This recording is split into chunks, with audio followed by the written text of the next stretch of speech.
I'm happy to introduce Professor Cintron-Arias, who's going to talk today on undergraduate mathematics curriculum at East Tennessee State University. Thank you. Thank you, Rick, for that introduction. And we have Jeff also, that's in the cyberspace, attending via WebEx. So, as you know, I'm an applied mathematician. I'm an associate professor at the Department of Mathematics and Statistics here at ETSU. And my research interests include using mathematics and, to some extent, statistics, mathematical and statistics formulations to better understand processes that change with time. I'm interested in dynamic processes, so things that have to do with structure in populations and things that have to do like with communicable diseases, infectious diseases that can be transmitted from one host to another host, and how these type of processes change with time. I am definitely very interested in using statistical and mathematical formulations that describe such phenomena, using measurements and observations of such things, and then in that process you always have to use the computer. So the type of thing that integrates measurements, mathematics, and computer simulation, that's something called a branch of applied mathematics called modeling, and that's one of the things I'm interested in. So over the next few minutes I have plenty of measurements I want to share with you, and then I have 3 case studies that I'm going to discuss, and one of them is something that has a cartoon mathematical model of enrollment. So I'd like to start by mentioning one of the features of our undergraduate program in mathematics at ETSU. All our mathematics majors are required to do an experience that's called Undergraduate Research. And this is a class, it's a 3-credit-hour class that is both oral intensive and writing intensive. Some of our majors are actually honors students, and they do more than one semester. Some of the honors students that are in the program called Honors in Discipline, they have to do a thesis, and usually that thesis requires them to do 2 semesters of this undergraduate research experience. Some of them are very proactive.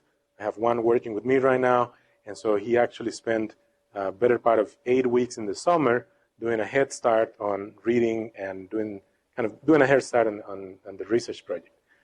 So, but this is a very, I think, a very key feature of our undergraduate program. Another feature of our program here at ETSU is that we have a sustained history of programs that are funded by either state agencies or federal agencies. And I'm just going to mention a few of these programs. For example, right now we have a program called Preparation for Industrial Careers in Mathematical Sciences, which is funded by the Mathematical Association of America and the Society for Industrial and Applied Mathematics. We also have a program funded by the National Science Foundation, which is called Preparation of the Data-Driven Mathematical Scientists for the Workforce. Also, we have a program in 2016, in summer of 2016, we had a program called Strengthening Minorities' Achievements via Research Training in Mathematics, and this was funded by the National Security Agency. Another important program funded by the National Science Foundation, that was funded by the National Science Foundation, was the Robert Noyce Teacher Scholarship Program. And in 2013, 2014, the Tennessee Board of Regents funded a program called Improving Minority Graduation in Mathematics at East Tennessee State University. Now, when I came here as a tenure track assistant professor in 2009, there was a program funded by the National Science Foundation called Talent Expansion in Quantitative Biology. So this is not an exhaustive. There are programs that I haven't mentioned here, But this, I think, provides a global picture of the type of externally funded activity. All these programs have student outcomes, are driven by student outcomes, and they have the commonality that they provide resources, they open the door for opportunities that are outside of the traditional curriculum. So our students are definitely, their career paths and their future career paths are definitely reshaped when there is this type of externally funded programs kind of supplementing or injecting the already very active undergraduate program we have here at ETSU. So one way of explaining our major in mathematics, or one way of understanding, and this is how some of our undergrad students think of this, is that we offer 4 majors. In our catalog, it's not, well, I guess you could interpret it like that, but we have one major that has 4 concentrations. But you could think of each concentration if it were a major, So the names of these concentrations are computational applied mathematics, mathematics education, mathematical sciences, and statistics. We also have 2 minors. We have a minor in mathematics that is basically requires 23 to 24 credits, and that translates into taking 7 classes. The way I would explain our mathematics minor is that there is phase 1, phase 2, and phase 3. I'll go into more detail about this. A very important part of the minor is that there are 3 classes that are upper level. They are leveled 3,000 or 4,000, and so it is required for students to take 3 classes that are upper level to fulfill the requirements of the minor, or the mathematics minor. We also offer a minor in statistics, and here there are 2 options. There's an option for students that are mathematics majors, and then there's another option for students that are not majoring in mathematics. So the way this statistics minor is structured is that for students that are non-majors, they may take up to 9 courses, adding up to 27 credits. And for those that are majors in mathematics, they may take up to 8 courses, which add up to 23 credits. Okay? So, so I'm going to mention a few things about enrollment and graduation of mathematics majors, and then I'll also go into enrollment and completed minors, and then I say a few other things. So this is a visualization of the longitudinal enrollment. So we have the number of mathematics majors displayed here versus time, academic year. These measurements are, I think there's something called the census in the fall semester of each academic year. So what we see here is 7 years from fall of 2012 all the way through fall of 2018. Most of the data that I will be discussing are measurements that were collected by the Office of Planning and Decision Support of East Tennessee State University, and also some data sets come from what is called the ETSU Fact Book.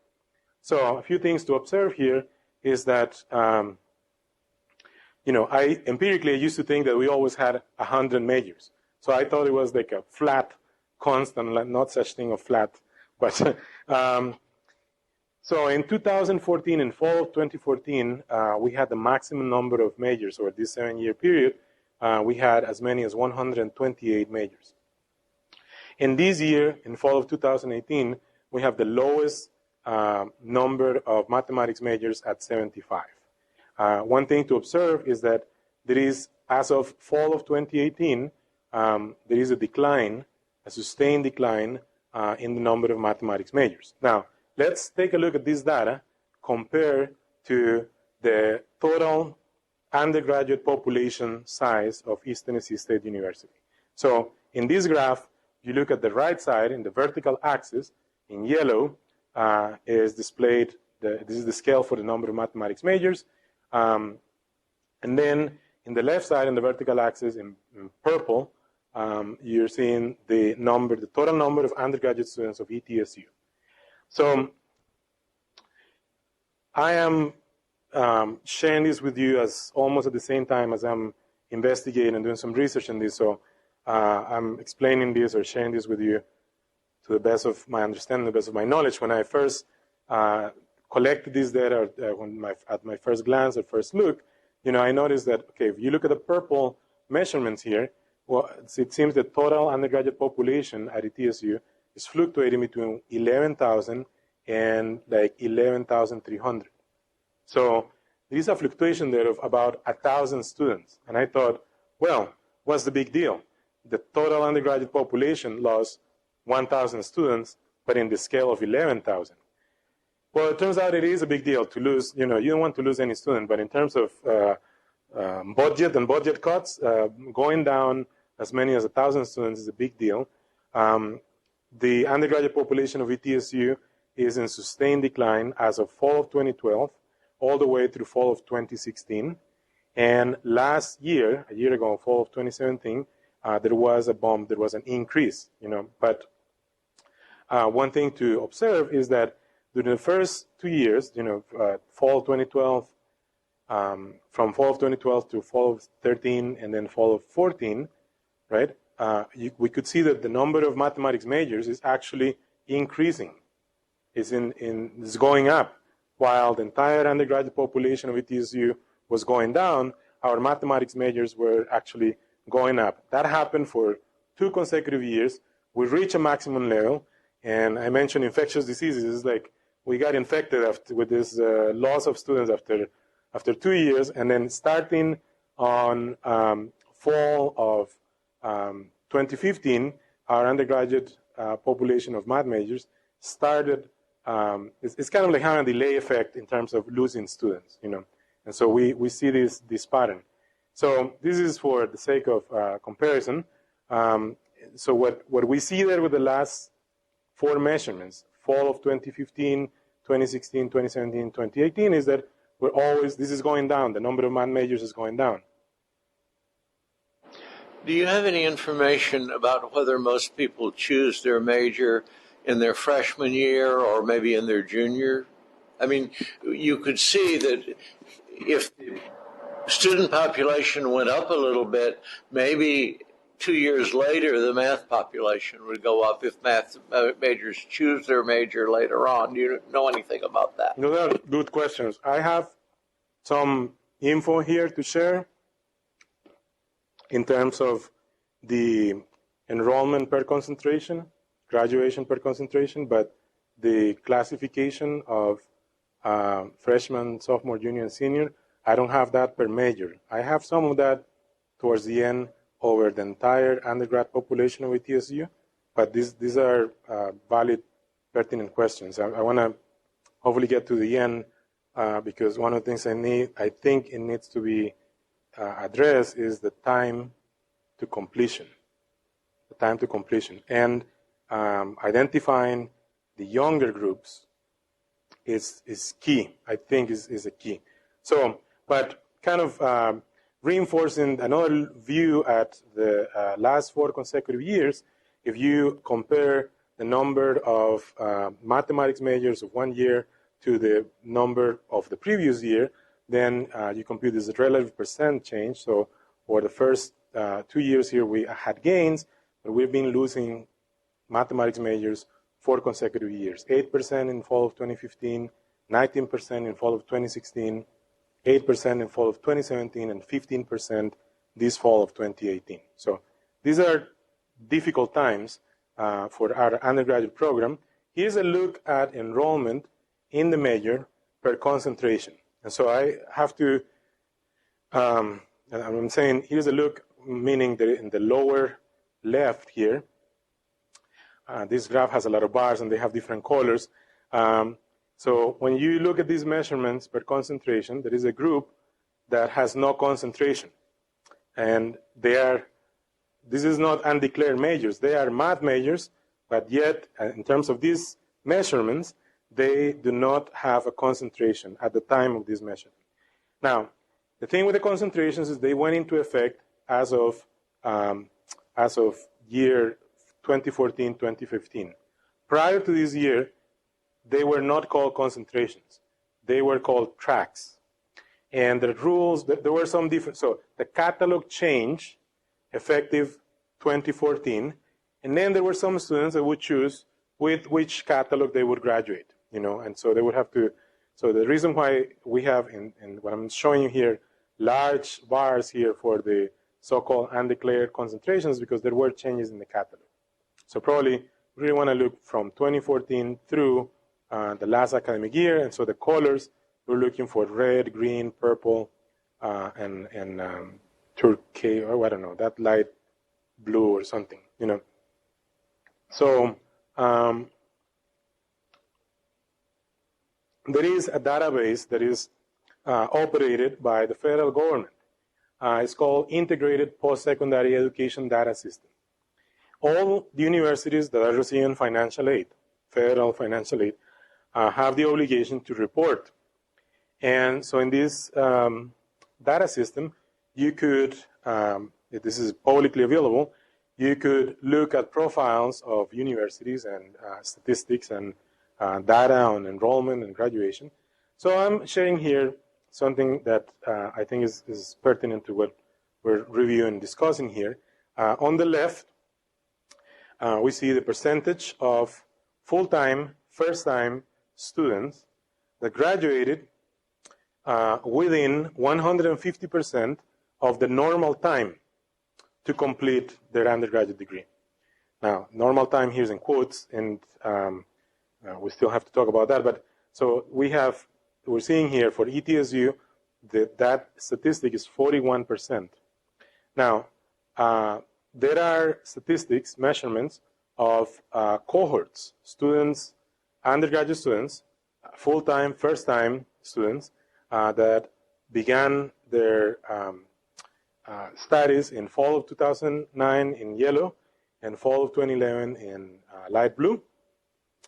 And these statistics here is telling us that after 4 years, only 20 to 21% of those cohorts had completed their undergraduate degree. And after 6 years, 41 to 43%. So these two statistics on the left and right are painting or giving us information about our school, our entire undergraduate population. And I think one of the main messages here is that in our university, there is a sizable fraction of students who do not complete their undergraduate degree in 4 years.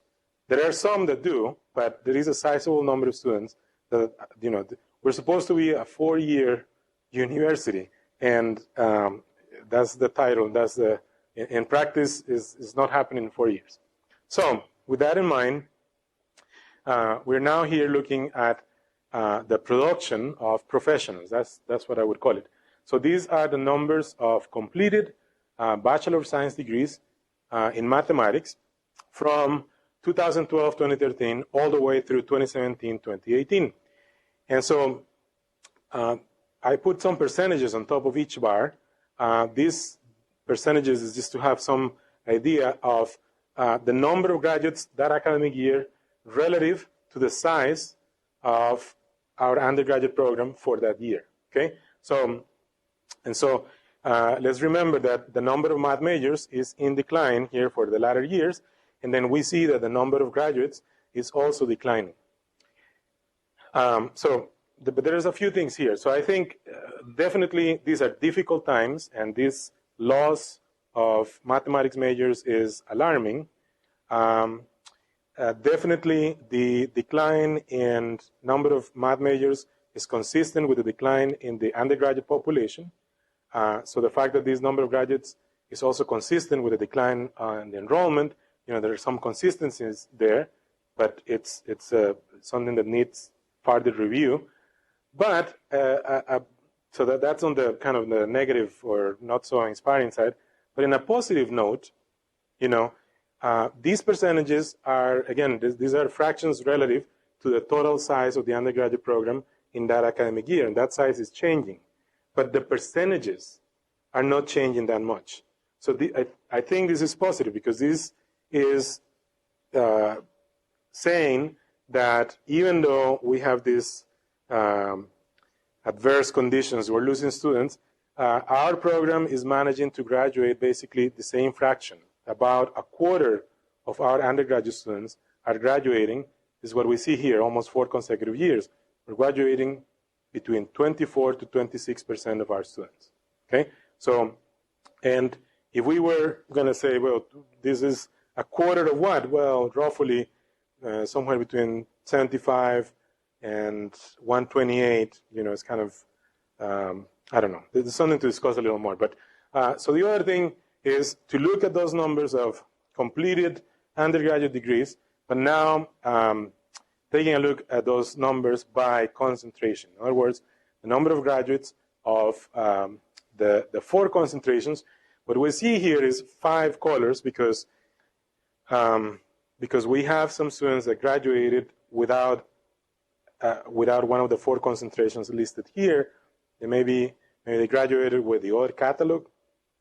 So the first 3 years you see very large bars for the light blue, and but really we're taking a look here at dark blue, red, green, and purple, right? In particular, I'd like to bring your attention to the purple, which are the number of mathematics education students with the number of the mathematics education undergraduate students are the future mathematics teachers of the state, and in particular of the northeast part of this state. So we are a fact, that's how I think of it, or how I would phrase it. We are a factory of mathematics teachers. And out of the 4 concentrations, every single one is important, but one thing to keep in mind is the mathematics education students are the future teachers in elementary and secondary, in high school, middle and high school, within, a proximity of 50 to 100 miles from Johnson City. So, okay, so the next thing I'd like to discuss is the enrollment and the production of minors. So what we have here is a longitudinal view over academic years on the horizontal axis, and then we have the number of mathematics minors and the number of statistics minors displayed here versus time. And I was under the impression, before reviewing, before looking at this data, that both of these measurements were also going to look flat. Okay? I thought they were going to look like a constant. I was expecting that maybe there were fluctuations around some number for mathematics minors. I was expecting that was going to be around 20. And I thought, yeah, it's probably going to be 17 to 22 or something like that, but basically flat. And for statistics minors, I was expecting a shape of flat, but I didn't know around what number. So the number of mathematics minors, as reported here, has substantial variability. It fluctuates a lot. It could go as low as 14, 15, all the way to 34. These are measurements per semester, fall and spring semester are being measured here. And so, yeah, question. Would you when do you get that big jump for spring 2019? Yeah, that I know how, actually, you're going to think that I told Rick what to ask me, because that's a question I have the answer. I was going to say that that would actually be the fall of 2018. It looks close to 20, but you're talking about this point, right, where I have the cursor here. So I have some intuition for this point in fall of 2015 and this point in fall of 2018. That's the current semester. Yeah, the last point is the current semester. So, but still, the thing that it was new to me is that this is fluctuating a lot. So one of the externally funded programs I mentioned earlier, preparation of the data-driven mathematical scientists for the workforce, is a National Science Foundation program. And I could explain in the fall of 2015 maybe 4 or 5 out of the 34 mathematics minors. Now 4 or 5 students out of 34 in fall of 2015, that's still not the full explanation of why was there a jump from 18 to 34. Now, when we look at spring of 2018 and fall of 2018, In spring, we had about 21, 22 students.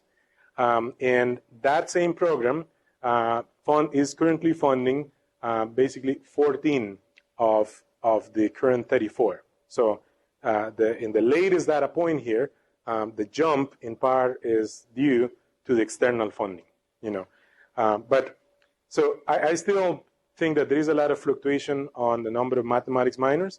And the other thing that I see from this data is that the statistics minors are fluctuating between 2 and 6, So I think in part this is suggesting that the statistics minors, the program, the statistic minor, has not been able to establish itself, And for the general public, I would think that a statistics minor is probably more interesting than a mathematics minor, in the sense that statistics naturally is going to be about applications of something, So ideally, I would expect to see a shape like this with minor fluctuations, but a much higher level for the statistics minor. But I think this needs further review. Now, in terms of production of minors, completed minors, what we're seeing here in dark green and light green, dark is the number of completed mathematics minors,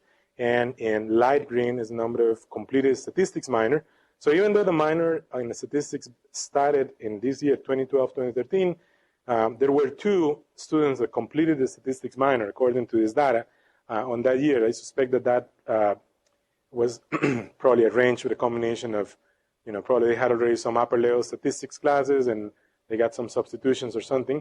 And so because that's the first year of the statistics minor, and then there's one student completing in 2015, 2016, and another student completing last year. So over this 7-year period, there have been as many as 4 minors in statistics completed. In terms of mathematics minors, I think the total count, if you add up these numbers, these dark green bars, is like 60 something, 63 or 64. Okay. One thing that is not recorded here, is not reported, which I think is very important, is okay, right, this is the production of minors, but similar to the production of majors, this is reporting how many completed on that particular date, but how long did it take? What was the time of completion, right? Part of I'm trying to make sense of this variability and this fluctuation. I could picture some students, being in this minor, and then suddenly something changes, and then they just do not complete the minor, or just change minor, change major, or something like that. So I think it's easy to drop out of a minor, maybe much easier than it is to drop out of a major. So there are a few other things I want to mention that have to do with case studies, but before I move on to that, since we have reviewed enrollment and graduation for the major and for the 2 minors, I want to also share these other measurements with you that have to do with credit hour production. So I must admit that I am not very well versed on the credit hour production. As an applied mathematician, I can tell you I have the basic understanding that basically these are quantities that are the enrollment measurements are rescaled by some specific factors. So you scale the enrollment measurements, and then you obtain these new quantities. And so what are these specific factors? That's what I'm telling you. I'm getting more familiar with this kind of thing. So for comparison, here you see in 4 different colors, red, green, purple, and light blue. Levels mean the level 1,000, 2,000, 3,000, 4,000.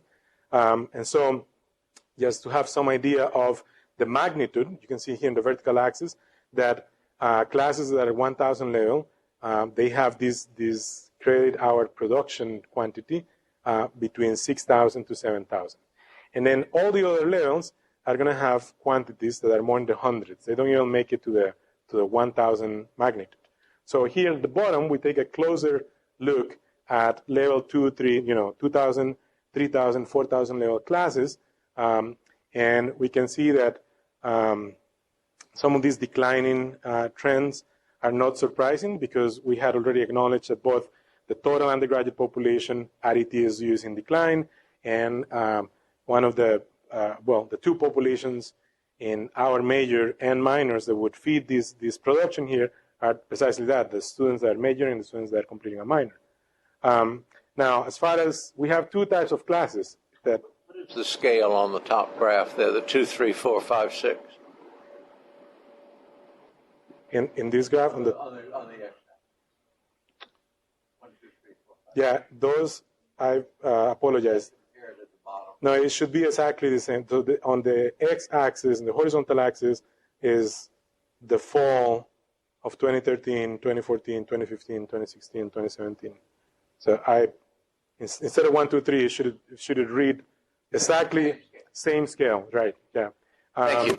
So, and then my next slide is going to be the spring. So this is reported by fall semesters, and it's also reported by spring semesters.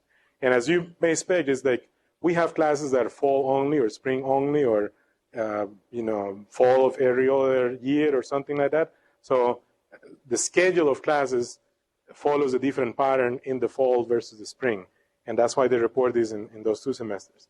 Now, as far as the statistics classes, because we have, in our catalog, we have MATH classes. Most of our portfolio of classes MATH.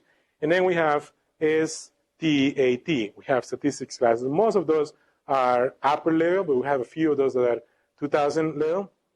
So when you take a similar look at the credit hour production for those statistics classes, you see that most of the numbers here are for 4,000 level classes, and those numbers are ranging between 60 to 100, okay, for the fall semesters. During the spring semester, for the statistics classes, this is going to look a little different. For the mathematics classes in the spring semester, again, the 1,000 level classes are going to range in the thousands. Here is more between 4,000 to 6,000. And then for the 2,000, 3,000, 4,000 level, we see fluctuations for 3,000 level. This is between 100 and 150. For 4,000 level, this is ranging between basically 200 and 350. And then for 2,000 level, this is ranging around 400, more or less, you know.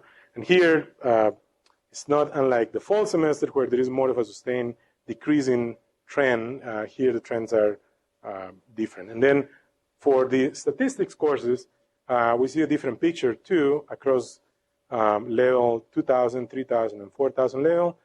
Still, across all levels, this is ranging between 20 and 60, right? I think this is, I guess, what I had here to report. As I said, in the spring and the fall, patterns are different. So now I'd like to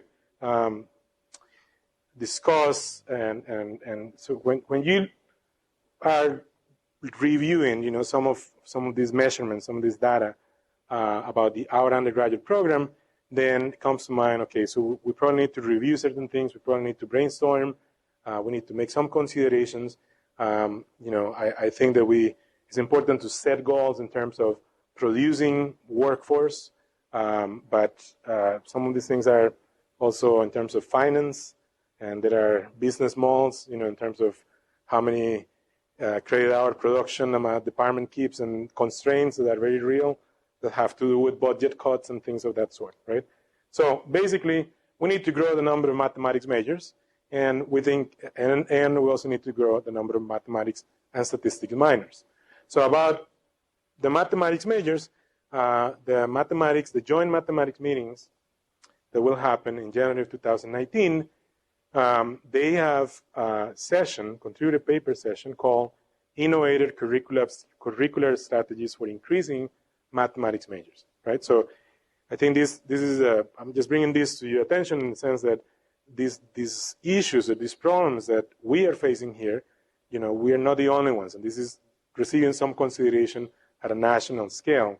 And this is, case in point, a whole session dedicated to this very same issue of how to gain more mathematics majors. So here are some of the, in the synopsis of this session, here are some of the things that they mention with those goals in mind. About to grow the number of mathematics majors, consider alternating entry points to the mathematics major. Pathways should also be alternated. Pathways to college-level math courses and through these courses. First-year seminars.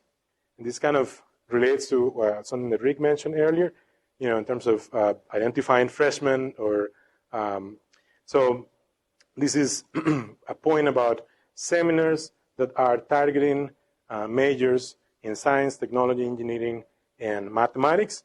For a freshman student, the first 2 semesters are going to have a lot of general education requirements, and so certainly a student that, that summer prior to their first fall, they may say, yeah, I want to be a physics major. It wouldn't be that surprising that by the end of the year, they change to another major. It may be math, it may be chemistry, or maybe something else, and they're still on track, right? So they're pointing out, you should identify the first-year students that are either have declared a STEM major or are very likely to declare a STEM major, and then you should have certain seminars that are only targeted to those students.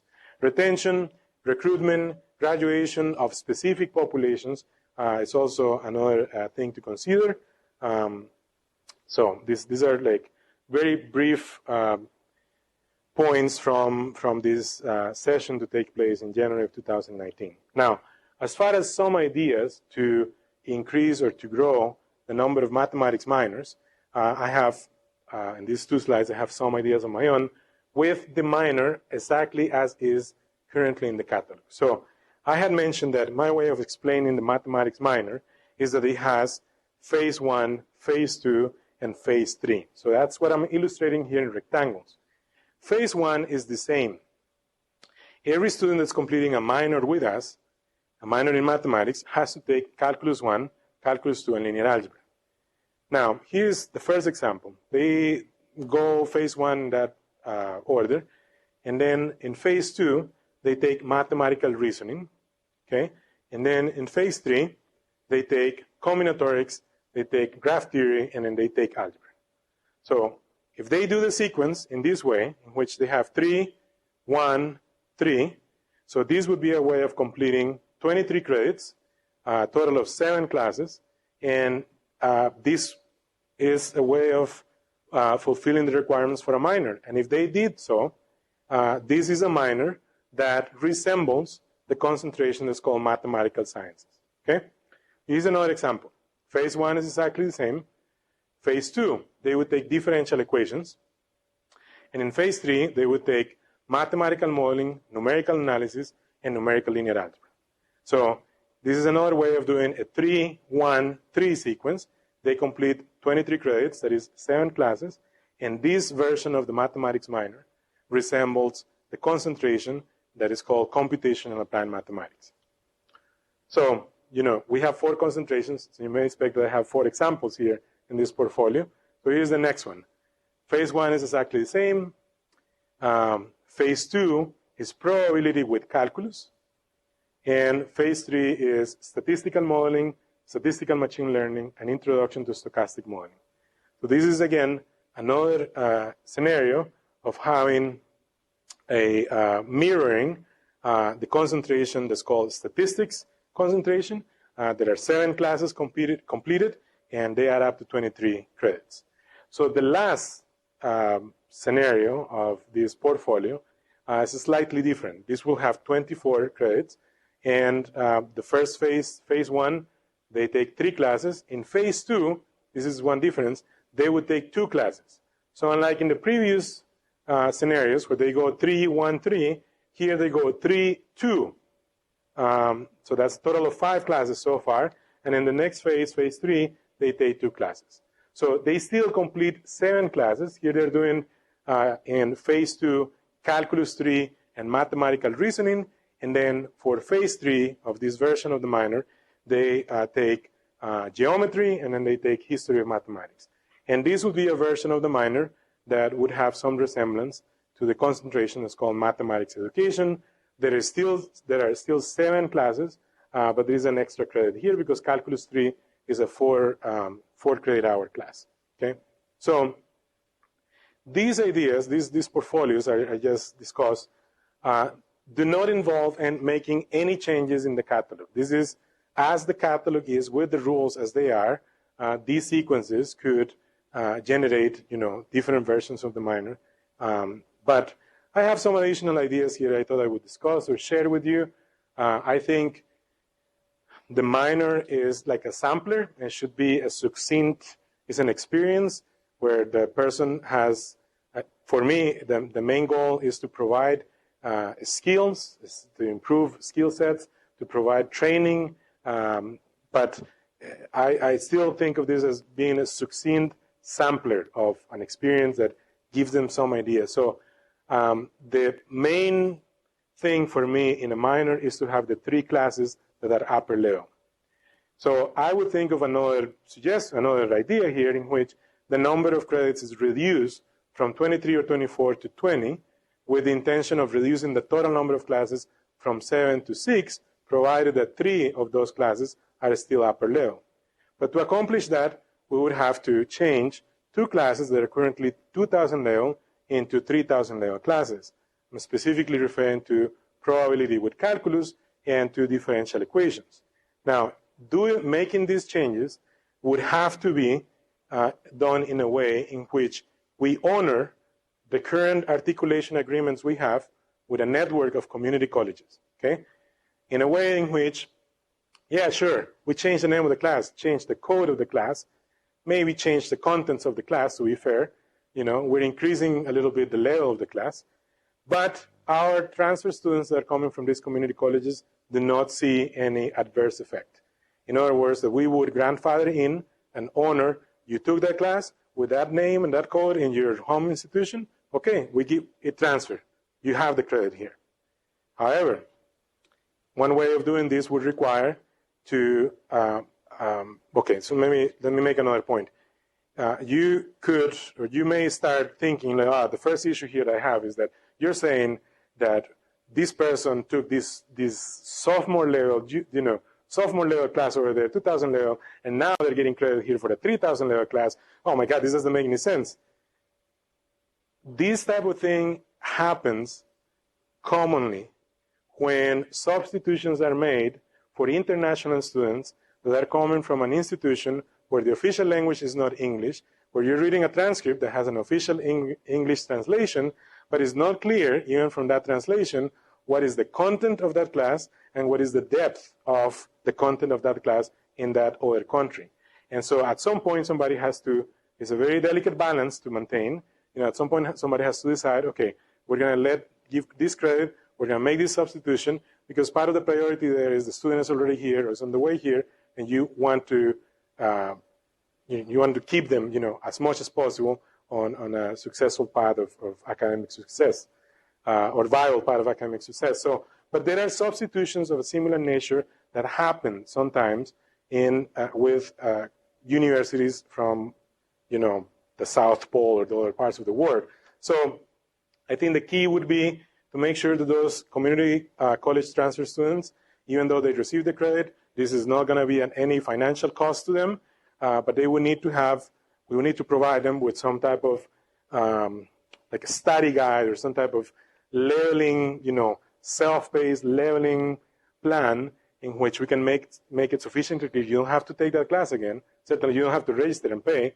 But what we could do is that we can give you this like study guide with a couple of books. We have a Center for Academic Achievement. We have an army of graduate assistants. We can set up some one-on-one, meetings with tutors. But the key is that you are going to have to take charge. This will not cost you any money, but it will certainly cost you an investment of time and energy in which you're going to have to bring yourself up to speed, with some of the things about probability with calculus and differential equations, given that here we have a little higher level than the level that you had in your previous home institution. Okay, so these are some ideas, but again, this is not a fundamental part. We could simply deploy the scenarios I presented here for the minors, and then, this is something that could have some consideration. So I said I had 3 case studies now here towards the end, and this is the first of those case studies. So the concentration is called mathematics education, and students in this concentration have a very challenging task, and it is that these students, unlike the other three concentrations, these students are required to clear upper level classes in mathematics, in particular algebra and analysis, which are probably some of the most difficult classes in our entire major. These students have the challenge to clear these classes before year 4. Okay? In their last year in college, these students cannot be taking upper level math classes. They have to be taking, they have to fulfill all requirements in their education, some more education requirements. So that means that there is a plan here, at least a plan, a pencil plan, a theoretical plan, for these students to take 2 classes, mathematical reasoning and differential equations during the summer. So the way you see this is semester 1, this is really fall, spring, summer, fall, spring, summer.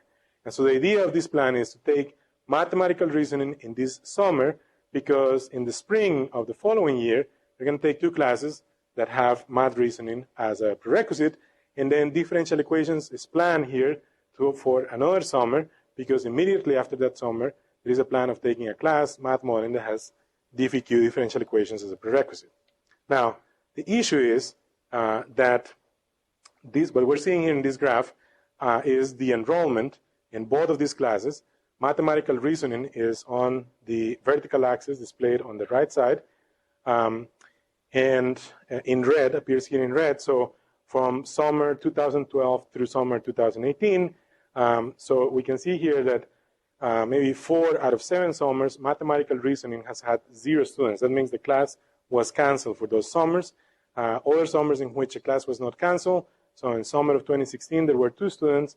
And so basically, reasoning during the summer oscillates with between 2 and 8 students. I'm looking at the right side vertical axis here. Now in blue, we see the enrollment in the summer of differential equations. Differential equations hasn't been canceled as many times as math reasoning. However, we see 3 consecutive summers where there is kind of a decreasing trend. And so the thing that this is related to is that at ETSU, so the theoretical plan is that for this population of mathematics education students, those 2 classes in the summer are key for them to complete the program in 4 years, right? Somehow, some of these classes are not really making. This is the notion of the class makes or doesn't make in the summer, and that is compounded or tied in already with the school and the entire undergraduate population facing that statistics that our undergrad students take more than 4 years to graduate, 5, 6, or 7, right? So if we look at the number of graduates, the production of Bachelor of Science degrees, this is the same data, but look at it in a slightly different way. Now the colors denote the year, and then if you look at this bunch here, is the graduates with the concentration mathematics education. So in color green and purple, we have the graduates in 2016, 2017 in green, and purple in 2017, 2018. Those are good numbers. So those are 8 in 2016, 17, and 7 in the spring of this year. So 8 and 7. Prior to that, the previous 2 years, there were as many as 2 and as many as 3. So remember, this is graduating, at all times, we're graduating almost a quarter of the size of students that we have in our undergrad program. I think any student that graduates is a super big, huge accomplishment. But graduating 8 or 10 students would be a good goal. But I think part of what we also need to keep in mind is, okay, so we graduated 7 students the last time, but how long did it take them to graduate? I think that's something that needs to be part of the benchmark of the goal, because we're graduating 8 or 10, but they're taking 6 years. Maybe it'll be better to graduate 8 or 10 if they can graduate in 4 years, So if we're graduating a quarter of them, then it sounds like 4 years. We graduate 1 quarter this year, and 1 quarter next year, and 1 quarter next year, and then all graduated. Not necessarily. Yeah, so that's the way I used to think also, right? Part of the reason why we have this decline is we're not recruiting. The number of departures, the graduates, is not being replaced sufficiently with the new arrivals. So our recruitment, the number of new majors, it's kind of being outcompete.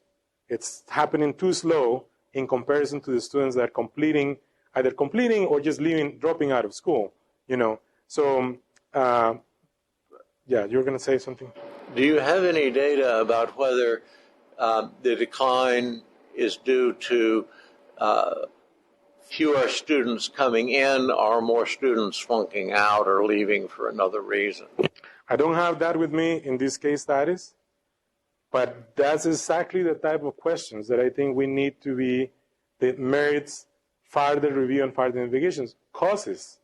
What are the causes of losing this? I mean, if we lose one student, even if we're losing 1% of our majors, I think that merits review. But when we're losing 8, 19%, 15%, I think this is an issue. These are difficult times, these are problems, and one of the first things is identify the extent of the problem and then identify potential causes to then devise a plan for, we need to reverse this. We need to increase the number of majors, you know, but I am with you. These questions, we need more questions like this, and we need answers or potential answers or the answers should lie between here and here, something like that. Yeah. In the Johnson City Press a few days ago, they said that the East Tennessee and Southwest Virginia district was the number 4 district that was good for teachers in the entire United States. Now, that's a good recruiting tool if we can get that word out. I think that would be a good recruiting tool, provided that this math education undergrads could finish in 4 years. You know, and if we were to accomplish such thing, because look, I'm using this as a case study. I am not certain, but I suspect that this challenge that is reflected in this program of study here, this is to fulfill state requirements. The state of Tennessee requires these students that in their last fall and spring, they're not taking upper level mathematics classes because they have to take residence, student teaching, and residence instructional technology. So there are certain education requirements that are upper level that are reserved for the last 2 semesters. And so these are state guidelines. If our undergraduate program manages to produce, we're like a factory producing professionals, and if we can produce these professionals so that they finish in 4 years, what I'm saying is I think the math education students are facing this type of problem across the state. I wouldn't be surprised if they also face a similar problem of taking too long to graduate in another state university in Tennessee. Well, you just said helps explain why there are more people taking third-year courses than fourth-year courses, because the people who would be taking fourth-year courses are taking the education courses. Yeah. So that right. Yeah, or even in this plan where DFQ is 2,000, but there is a 3,000 level class, which is a prerequisite of everything in this upper level. So even in this plan, when you move that to the summer, I mean, according to this plan, you'd like to have 5 or 10 or 20 students on that math reasoning class that summer. However, you're having between 2 and 8. And so this brings me to the other case study I have here is something that was implemented this summer of 2018. I had mentioned something about this a week ago. I had mentioned another aspect of this, but one of the key differences, and I call this diversified portfolio in the sense of there's a diversity of instructional methodologies. Part of the diversity is that you have some classes offered in 5-week sessions, and the same class offered also in 10-week sessions during the summer. But another key factor of this was external funding. So there was external funding for students that had scholarships out of that external funding, but the external funding also provided funding to cover the cost of the instructor in 2 of the 3 classes, of the 3 10-week classes. So salary and benefits of 2 instructors was coming out of the external funding. So I think that the business model, the reason why reasoning and differential equations hit 0 on this graph is because the class doesn't make. And that is based on a very traditional business model, which is the cost of the instructor has to match the enrollment in the class at minimum, you know? So if the only goal is to fulfill this business model, like maximization of profits, yeah, why would you justify to be in the red, where the cost exceeds the total enrollment? Well, sometimes you need to implement not exactly a business model, but a non-for-profit model. If the ultimate goal of such model is to graduate students in 4 years. So there could be a cost sharing, something in the spirit of what happened in summer 2018, where there is funding, external or internal, to subsidize the cost of the instructor and to partially fund. You could take scholarships for students and cut them in half, you know, like we're going to split this. So then each student now receives 50% or 2/3 of what the cost of that class. And if they're working full time, they could say, look, this is like a cost sharing. So the school or my program provides me part of the cost of taking this class in the summer. I'm working full time. I pay the other half or the other third that's remaining, you know. And I think some initiatives like that could address this 20% of people graduating in 4 years or taking too long to graduate. So we may be reaching the end here. My last case study had to do with proposing mathematical models for a structured population based on ecological principles where populations are divided into stages. You can see the arrows here. Those are the recruitment. The arrows in, the arrows out are dropping out losses, and then this transferring between stages. The mathematical models for this type of cartoon or representation of a reality, these are very simple difference equation models. And when you're a modeler, you like to do this kind of thing. You want to fit the model to the data, and with the ultimate goal of coming up with values, estimates, or approximation of some parameter values, and then you like to use those values to make other calculations, which are still approximations, you know. So I tell you here in a minute, if I can, that by doing this exercise of model fitting in a very oversimplified cartoon, mathematical cartoon of enrollment, using the enrollment data of ETSU for, I don't know, like 15 years or something like that, this exercise was about estimating something that in general is called the life table. This would be the life in terms of academic life. So this is an oversimplification. But this is already coming up with estimates of the retention in freshman, retention in sophomore, retention in junior. So this says that basically there is a 19% probability, or 19% of freshmen stay in, 21% of sophomore stay in. So these are really low numbers.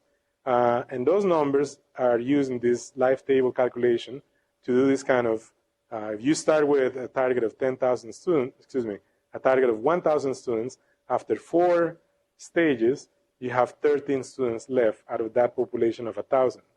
So, right, somebody here is already laughing because this is a huge red flag, you know, but there's something wrong with the model, or something wrong with the data, or something wrong with both, or something wrong with these calculations.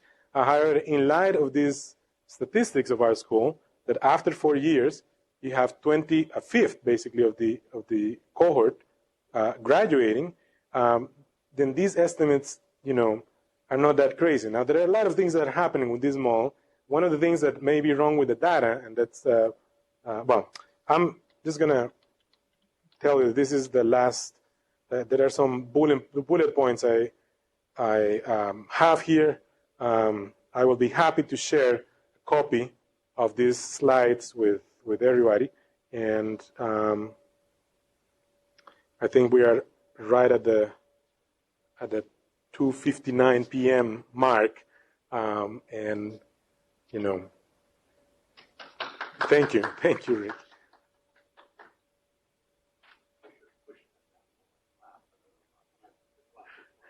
No, I think it still gets in this.